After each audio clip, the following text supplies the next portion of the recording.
Unique things to remember. Now, here's what now turns wisdom and faith into reality, and that's activity, muscle.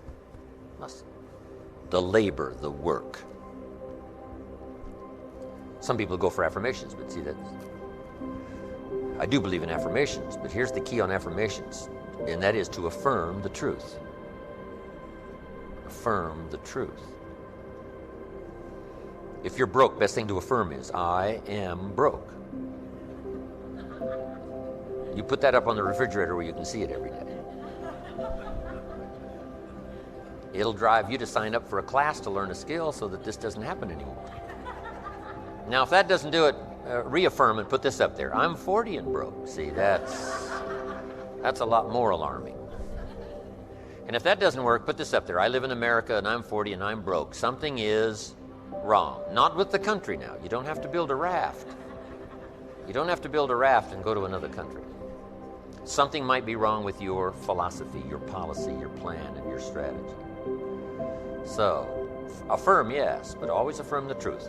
Here's what the old prophet said. The truth will set you free. Now, here's the freedom of the truth. Number one, freedom of the truth, to correct old errors in judgment. That's the freedom of the truth. Because if you don't speak the truth, then you're likely not to correct the errors in judgment. If something's wrong, but you say, hey, it's fine, it's fine, it's fine, how are you going to correct the errors in judgment that made it wrong? See, you can't say it's fine, it's fine, it's fine, and finally it turns out to be fine. Say, no. The only way to go from wrong to fine is not by affirmation. The way to go from wrong to fine is to figure out where the errors in judgment were by speaking the truth. Something's wrong here, finding out what's wrong, making the changes. Now it can go from wrong to fine. Here's a good phrase. Affirmation without discipline is the beginning of delusion. Now, here's what else the truth does. First, it sets you free to correct old errors in judgment. Here's what else it does.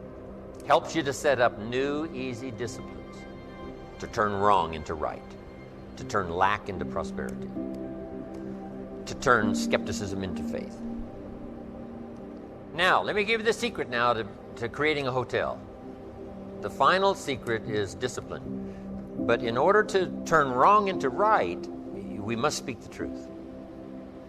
Because only the truth will set you free. Free to correct an error in judgment. Turning nothing into something. Let me give you that formula while I'm on it here. Turning nothing into something. How do you do that? How do you turn nothing into something? Here's how you start. There's 3 steps to it. Number 1, imagination. So imagination starts to change everything. This auditorium, this hotel, this convention center was once in someone's imagination. Now, imagination is not tangible, but it is almost real. Almost real. It's not real, but it's almost real. But it's hard to say that imagination is nothing. But it's nothing in terms of tangible. It's not tangible yet. And you always have to say yet. Imagination is not tangible yet. But it is the beginning of turning nothing into something. It's the beginning of turning nothing into reality, imagination.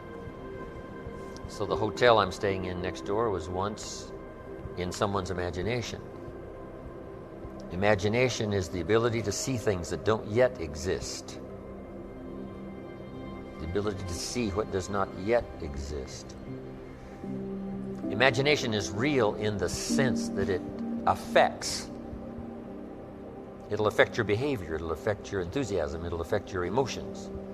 It's real in that sense, but it's not real in the tangible sense. But to turn nothing into something, you start with imagination.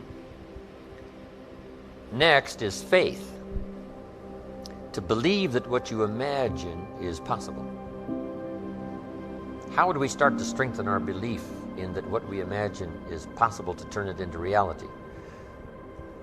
And there's 2 or 3 ways. One is to believe your own testimony. If you've done it before, why couldn't you do it again? If you've done it once, couldn't you do it the second time? Why not believe in your own testimonial? If I did it before, I can do it again. I was rich by age 31 and broke by age 33. So now, and I'll talk about that tomorrow when we talk about financial independence. But now, my question was, could I do it again? And the answer was, yes, of course. I lost the money, but I didn't lose the skills. And that's what's important about personal development. You can lose the money, but not the skills, so who cares about the money? Unless it's getting late, right? And you're like 90, and it's a little difficult to go back to the streets, but hey, once you've got the skills, you own the skills. It's like sales. A skill is more valuable than a sale. Sometimes a salesperson says, I need a sale. I said, no, you need a skill. Sales are temporary. Skills are permanent. So we start with imagination, which is almost real. It's not real yet. It's not tangible yet, but it's almost real. Now we move to faith to believe that what we imagine is possible. So we study our own testimony. If we've done it before, we can do it again. Here's what else we study. Other testimonials of somebody who did it. Somebody that built a hotel said, yes, I started with some plans and finally believed it was possible, and here it is. You say, well, if it's possible for one, it's possible for another. In fact, sometimes when we hear the testimonial, here's how they finish. If I can do it, you can do it. See, that's a classic testimonial that gives us now what we call faith. And one of the ancient wise writers said, faith is generated by what we hear. Faith is generated by what we hear. The vocabulary of what we hear, the vocabulary of what we read, that generates faith to believe that it's possible. Now, faith is not reality. You can't say faith is nothing because it affects. It's like radiation. To us, it's nothing because it can't be seen. But radiation is so powerful it can kill you. Right? You can't see it, but it has an incredible effect. And that's true of faith. Faith can't be seen, right? With the natural eye, it can't be seen, but it has an incredible effect on your attitude, on your behavior, on your disciplines, on your work for the day, and all the rest. So faith is tangible in that sense, that it affects the emotions, it affects the drive. But we still don't have a hotel. Even though the imagination is very powerful, and even though faith is very real, we still don't have a hotel. Because faith is not a hotel. Now, it's almost. It is so close. Here's what one writer described faith. Faith is a substance of hope. Now, it's not a substance like a brick being a piece of the hotel, but it's almost. It's so close, it's substance. And the writer also said it's so close, it's evidence. Now, not evidence you can see, but tangible evidence that's just as real as all of our human experiences that can't be touched, can't be seen. It's called the unseen magic. Language is the unseen magic. It can't be seen. The words can't be seen as they're transmitted from the speaker to the one who listens, but it can have a profound effect. That means it's more than nothing. But to create something out of nothing, we start with imagination, then we move to faith, which believes it's possible, which is almost real.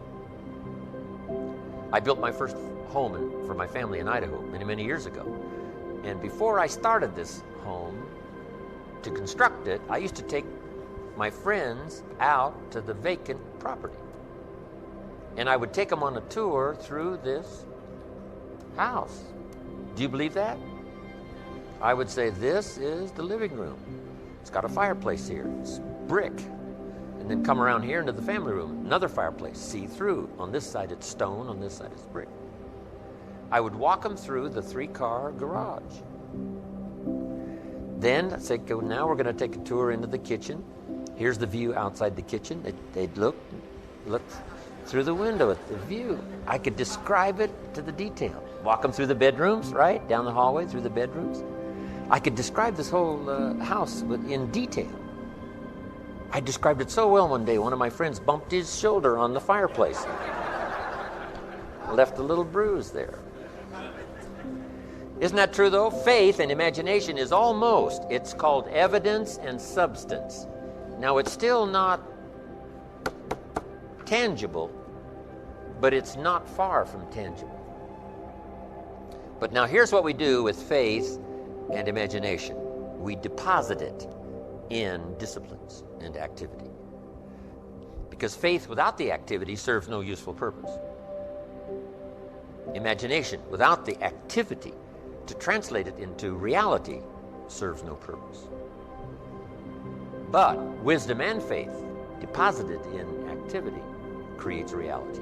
The reality of a career, the reality of a hotel that wasn't there.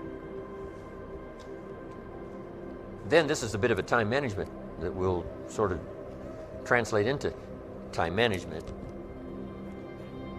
And the question goes like this: when should you start building the hotel that you've imagined and now believe that it's possible? When should you start? And here's the answer: as soon as you have it finished. You just got to remember that. You wouldn't start building a hotel unless you had it finished. Because if you start building something, somebody says, what's this going to look like? You say, I have no idea. See, they'd take you away to a safe place. No, the reason you start is because it's finished. It's finished. So here's what we teach in time management. Don't start the day until you have it finished. You've got it laid out. Plenty of room for improvising, plenty of room for spontaneity, but you finish the day and then you start the day. You finish the week, then you start the week. But you shouldn't start building the hotel until you have it finished. Is it possible to finish it before you start? And the answer is yes. It would be foolish to start unless you had it finished.